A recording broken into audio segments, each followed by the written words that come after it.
अरे सहरी के हवा जब से लागल शरीर में, सहरी के हवा जब से लागल शरीर में, बलमा हमार हम का भुलैले। आ रा रा रा रा रा रा रा रई रई रई, हाँ रई रई।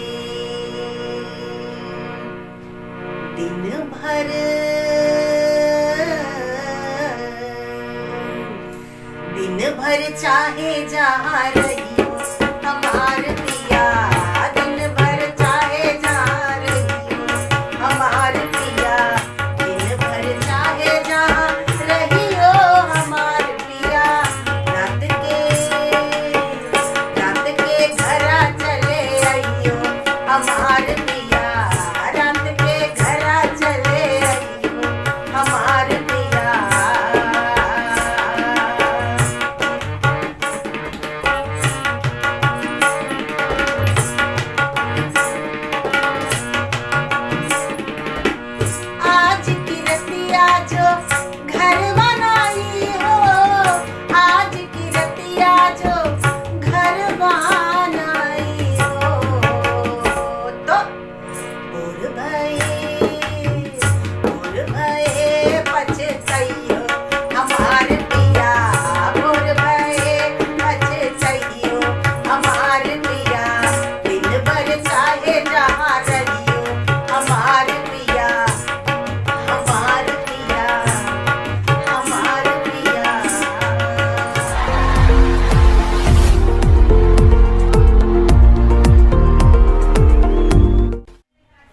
नमस्कार मित्रों, एक बार फिर से आप सभी का स्वागत है आपके अपने चैनल में जिसका नाम है कानपुर के सितारे।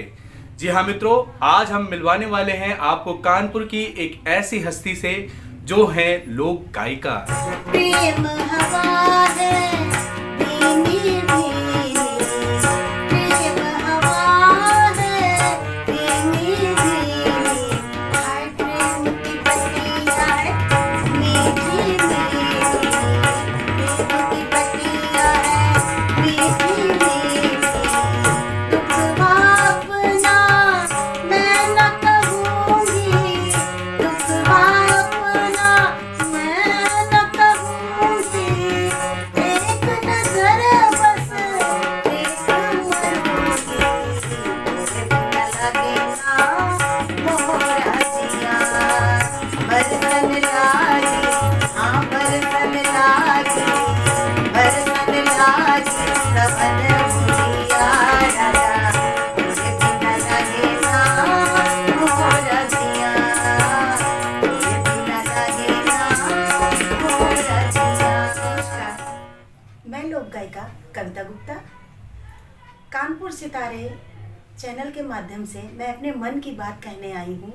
नवीन जी और आशु जी का बहुत बहुत धन्यवाद जो मुझे इस मंच पे आने का मौका दिया।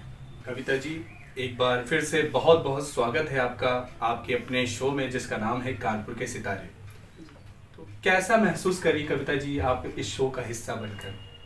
इस शो का हिस्सा बन के मुझे बहुत खुशी हो रही है। बहुत एक मतलब नया सा मुझे सीखने को मिल रहा है कि इसे बयां नहीं कर पा रहे। बयां नहीं कर पा रहे हैं। बहुत अच्छा लग रहा है। आपने इस सफर की शुरुआत किस तरह से की और किसके माध्यम से आपने ये जो विधा है इसको सीखा? संगीत का शौक मुझे 8th क्लास से ही हो गया था जी। विषय मैंने संगीत लिया, उसके बाद हाई स्कूल इंटर हुआ, फिर मैंने म्यूज़िक की शिक्षा ली है। श्री सतीश श्रीवास्तव जी गुरुजी थे हमारे, वो लाइट म्यूज़िक के गुरुजी थे, और शास्त्रीय संगीत हमने सीखा था श्री नंदलाल वर्मा जी से। और ये लोकगीत की प्रेरणा तो मैंने मालिनी अवस्थी जी से ली है। अच्छा अच्छा। और मेरी जो बचपन से मैं जिनको सुनती थी वो थी लता दीदी, उनका गीत में सुन के मुझे गाने का शौक हुआ था। कविता जी, जैसे आपने संगीत को सीखना शुरू किया तो क्या दिक्कतें आपको आई इसे सीखने में, या कितना आपको सपोर्ट मिला घर से, अपने परिवार से? ये सब हमारे दर्शक भी जानना चाहेंगे। मेरे संगीत के सफ़र में मेरे इस परिवार ने बहुत साथ दिया है। ये मेरे हस्बैंड है, ये मेरी बेटी, ये मेरा बेटा, ये मेरी छोटी सिस्टर, ये भाभी और ये भैया। मेरे घर तो देखिए मिडिल क्लास के हम लोग थे, मध्यम वर्गीय। तो संगीत का तो हमारे यहाँ कुछ भी नहीं था जी। लेकिन हाँ, मुझे शौक था जी। तो दिन निकलते गए, ग्रेजुएशन किया हमने, उसके बाद गुरुजी से सीखा। फिर हमें एमए में मेरे एक सहेली थी, किसला श्रीवास्तव, किसला जी, उसने मुझे बहुत गाइड किया इस लाइन में। अच्छा। हाँ, वो भातखंडे से निपुण उसने किया था उस समय, और एमए हम दोनों ने साथ में ही किया था। तो उसने मुझे राह दिखाई, मार्गदर्शन किया मेरा कि तुम कविता इस क्षेत्र में ही आगे जाना। तो बस आज मैं उसी की राह पे चल रही हूँ। क्या शादी से पहले भी आपके हस्बैंड को पता था कि आप इस तरीके से गाती हैं? और अरे उन्होंने तो मेरा बहुत साथ दिया। अच्छा। शादी के बाद मेरी बेटी होने को थी, 6 महीने की थी। मेरा स्टेज शो था लाजपत नगर भवन में जी। तो और शादी मेरी हुई थी गांव पहुर है, चौड़गरा। चौड़गरा। हाँ, कभी भी हमारी सास ससुर या किसी ने मना नहीं किया। मतलब तो फैमिली का पूरा सपोर्ट आपको मिला है? पूरा सपोर्ट। और अभी और आज भी है। आज भी आपको सपोर्ट मिल रहा है। हाँ। तो अब बच्चे जो हैं आपके? बच्चे, बेटी की मेरी शादी हो गई है जी, बेंगलोर में। एक बेटा है, वो एमबीए कर चुका है। उनको भी संगीत में रुचि है? हाँ, जैसे बेटा, आपको है? हाँ, बेटा भी मेरा, बेटा तो मेरा गिटार बजाता है। तो जैसे कि कविता जी, अगर एक पुरुष वर्ग हो और एक नारी वर्ग, दोनों में कहीं ना कुछ भिन्नता है, तो कहीं ना कहीं आपको भी उन दिक्कतों का सामना करना पड़ा होगा जैसे कि नारी को करना पड़ता है इस विधा की ओर आगे बढ़ने में। मुझे कभी नहीं करना पड़ा मुश्किलों का सामना। मैं जहाँ भी गई जी, मुझे इतना प्यार मिला, और अब मेरी इस एज में आके मैं कहीं भी जाती हूँ तो मुझे इज्जत मिलती है बहुत। तो कविता जी, जैसे आपने बताया कि आपके आदर्श जो हैं, जिनको आप अपना आदर्श मानती हैं, मालिनी अवस्थी जी और लता जी, जिनसे आपने सब कुछ सीखा सुन के जिनको, तो क्या उनका कुछ आप हमारे दर्शकों के लिए सुना सकती हैं कोई गीत? एक गीत है जी। जब मैं छोटी थी तब भी सुनती थी, और आज मालिनी जी से भी वही मैंने सीखा। जी। अम्मा मेरे बाबा को भेजो री, अम्मा मेरे भैया को भेजो री। तो कविता जी, जैसे कि आपने इस सफ़र को बखूबी तय किया, तो क्या आप अभी क्लास वगैरह भी लेती हैं या किसी स्कूल में भी पढ़ाती हैं? हाँ, मैं केआर एजुकेशन सेंटर सनिगवा में है, जी। वहाँ मैं पढ़ाती हूँ, म्यूजिक टीचर। अभी भी वहाँ पढ़ाने? नहीं, अभी समय में नहीं हूँ जी। हाँ, लॉकडाउन था तो उन्होंने म्यूजिक टीचर नहीं बुलाया है। अच्छा अच्छा। हाँ, और मैं घर पे अपने म्यूजिक की क्लास चलाती हूँ। सुर संध्या म्यूजिकल ग्रुप के नाम से मेरा अच्छा, स्कूल है। आपकी हाँ, कोचिंग क्लासेस? Coaching classes. तो अभी क्या प्रोग्राम वगैरह में भी आप पार्टिसिपेट करते हैं कि? हाँ, पार्टिसिपेट मैं अभी भी करती हूँ। कोई प्रोग्राम मिलता है, जैसे किसी पार्टी का हो गया, उसमें मैं करती हूँ लोक गायिका के रूप में। मोस्टली आप लोक गायिका लोक वाले गायिका है, प्रोग्राम? गाती मैं फिल्मी भी हूँ, जी, लेकिन मुझे लोकगीत ज़्यादा पसंद है। अच्छा, लोकगीत के प्रोग्राम आप ज़्यादा? ज़्यादा पसंद है। तो कविता जी, कभी भी आपको मंच पर या मंच के पास कहीं ऐसा आपको महसूस हुआ हो कि ये बहुत गलत हो गया, ऐसा नहीं होना चाहिए था, या कोई ऐसी बात जो आपको बहुत गलत लगी हो? मैं एमए कर रही थी जी। तो उस समय क्या होता था, कॉम्पिटिशन्स होते थे, तो उसमें क्या होता था, जो जान पहचान का होता था, वो उस समय ये चीज़ बहुत होती थी। जी। जिसकी पहुंच होती थी वो, मैं पहुंचती तो थी, लेकिन फिर फर्स्ट सेकंड थर्ड वाले में वो बात आ जाती थी कि वो फला फला उनका रिश्तेदार है तो उसको मिल जाता था। अच्छा। ये चीज़ मैंने बहुत देखी। उसके बाद मैंने सोचा था जब कभी भी मैं ऊपर जाऊंगी कभी जी, तो हम ये चीज़ बच्चों के साथ नहीं होने देंगे, ये मैंने सोचा था। ये चीज़ मुझे बहुत गलत लगती थी अपनी ज़िंदगी में। तो आज मैं इस मुकाम पे हूँ कि कई मुझे प्रोग्राम हुए हैं तो वहाँ ये चीज़ मैं नहीं होने देती हूँ, फेयर कंपटीशन करवाती हूँ मैं बिल्कुल एकदम। कविता जी, आपने जितनी कल्चरल एक्टिविटी जो भी आपने की हैं, जो प्रोग्राम्स आपने अटेंड किए हैं, उनमें से कुछ ऐसे नाम होंगे जो अभी तक आपके जुबान पर होंगे और जिन्हें आप याद करते हैं। अभी हमने एक कंपटीशन में पार्टिसिपेट किया था, आला महोत्सव, बरखा महोत्सव, अमृत महोत्सव। उसमें मैं विनर भी रही हूँ। उसमें जी। एक में सेकंड मिला था, उसमें फर्स्ट मिला था, एक में थर्ड मिला था। इधर भी जितने भी मैंने पार्टिसिपेट किए सब में मैं विनर रही हूँ जी। और अभी एक कंपटीशन और होने वाला है। इनका है आज़ादी का 75वां महोत्सव मनाया जा रहा है जी। उसमें मैं पार्टिसिपेट कर। अच्छा, उसमें भी आप? हाँ। और अभी हमारी बिंदु सिंह जी हैं, वुमेन ऑफ एसोसिएशन की चेयरमैन हैं। उन्होंने मुझे मौका दिया है जी। मैं उनके साथ लोकगीत प्रस्तुत करती हूँ उनकी टीम में। वो मुझे बहुत सपोर्ट करती हैं, बिंदु सिंह जी। बिंदु सिंह जी का बहुत बहुत धन्यवाद है। मैं इस चैनल की ओर से उनका बहुत बहुत धन्यवाद करना चाहती हूँ कि उन्होंने हमें इस क्षेत्र में, इस उम्र में आके मुझे बहुत सपोर्ट किया। कविता जी, आपसे जो मैं अगला प्रश्न करना चाहता हूँ कि आप इस संगीत क्षेत्र में क्या बदलाव चाहते हैं, जो आपको लगता है कि ये होना चाहिए और इसकी हमारे इस पीढ़ी को बहुत ज़रूरत है और संगीत क्षेत्र को भी इसकी बहुत ज़रूरत है?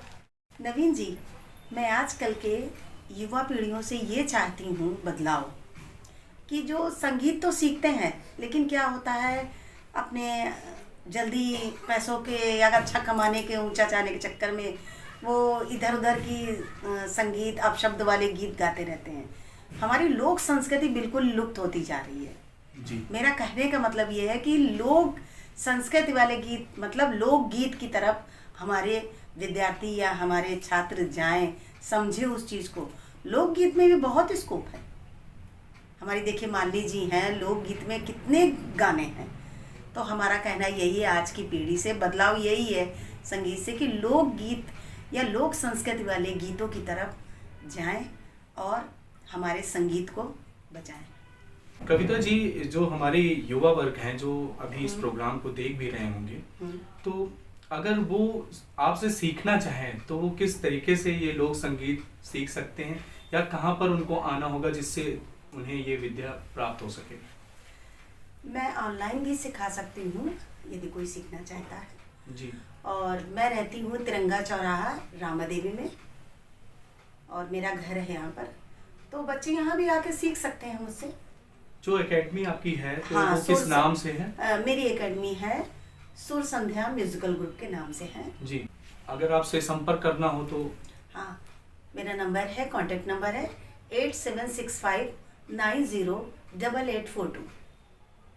तो जो भी युवा वर्ग हमें देख रहे हैं, अगर आप इस संस्कृति को, इस लोक संस्कृति को, लोकगीत को सीखना चाहते हैं तो जो इन्होंने नंबर बताया है वो आपके स्क्रीन पर भी आएगा, आप उससे मिलाकर इनसे संपर्क कर सकते हैं।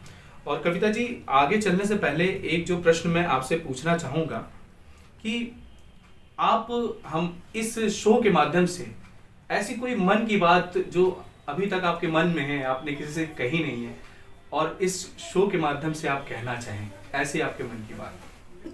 पूरी दुनिया में या हमारे कानपुर में ही कह लीजिए, बहुत से ऐसे लोग हैं जो अपनी बेटी को, अपनी पत्नी को इस क्षेत्र में आज भी नहीं निकलने देते हैं।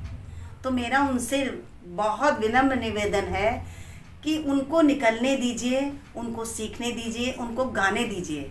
जैसा कि मेरे हस्बैंड का मेरे इस क्षेत्र में, मेरे संगीत में, मेरे गायन में बहुत योगदान रहा है, तभी मैं आज आपके सामने बैठी। तो मैं चलते चलते एक बात कहना चाहूँगा कि कुछ दो शब्द हमारे शो के लिए आपके सुझाव या कोई ऐसी बात जो आप बदलाव चाहें इस शो में? मुझे तो नवीन जी कोई कमी नहीं नज़र आई जी। और मुझे बहुत अच्छा लगा आपका ये शो, और आप नवीन जी और आशु जी ऐसे ही इसको आगे बढ़ाते रहें, इस शो को नई नई प्रतिभाएं कानपुर के सामने लाते रहें इस चैनल के द्वारा जी। और मेरी यही ईश्वर से कामना है कि आप इसी तरीके से शो करते रहें, आगे बढ़ते रहें। तो मित्रों, अब कहीं मत जाइए क्योंकि अब होने वाली है राज की बात, जिसे लेकर आ रहे हैं आशु जी। नमस्कार, प्रणाम, नमस्ते। मैं कुमार आशु आप सभी का स्वागत करता हूं कानपुर के सितारे टैलेंट शो में। मित्रों, अभी तक आप नवीन जी के माध्यम से देख रहे थे मन की बात, और अपने को करनी है अपने मन की बात, आई मीन राज की बात। होता क्या, अक्सर लोग अप्रैल फूल मनाते हैं, लेकिन किस किस तरीके से लोग मनाते हैं ये आपको एक उदाहरण मैं दूंगा कविता जी के माध्यम से। क्या था कि 1991 की बात थी और किसी कंपटीशन में जाना था इन्हें पार्टिसिपेट करने के लिए, और अप्रैल फूल बनाने के लिए बड़ी बढ़िया टॉपिक मिला इनके मित्रों को। तो कविता जी क्या हुआ था? अप्रैल की बात है ये 1991 की। जैसे इसका कंपटीशन था। अच्छा। तो वहाँ हमारे दोस्त थे, यतेंद्र, विनय, जवाहर, शोभना, ये सब लोग थे कंपटीशन में आना था। तो मुझे बताया कि 1 तारीख को स्क्रीनिंग होनी है। मैं पहुंच गई भरी बारिश में। Very good. पहुंच गई वहाँ, मैं शाम के 7 बजे तक रही, कोई नहीं आया। फिर उस समय तो मोबाइल होता नहीं था, मैं वापस चली गई। दूसरे दिन सुबह सुबह 10 बजे ये सारे लोग मेरे घर आ गए। बोले कि चलो स्क्रीन के चलना नहीं है ना। मैंने उठाया चप्पल, मैंने बहुत पिटाई की। हमने कहा तुम लोग इतने कमीने हो, अब हमको बता रहे हो। तो बोले कल अप्रैल फूल था तो इसलिए तुम बन गई। अच्छा, कुल मिलाकर के तुम्हारे मित्रों ने जो है अप्रैल फूल बनाया तुम्हें। हाँ। वैसे भी हर एक फ्रेंड कमीना होता है।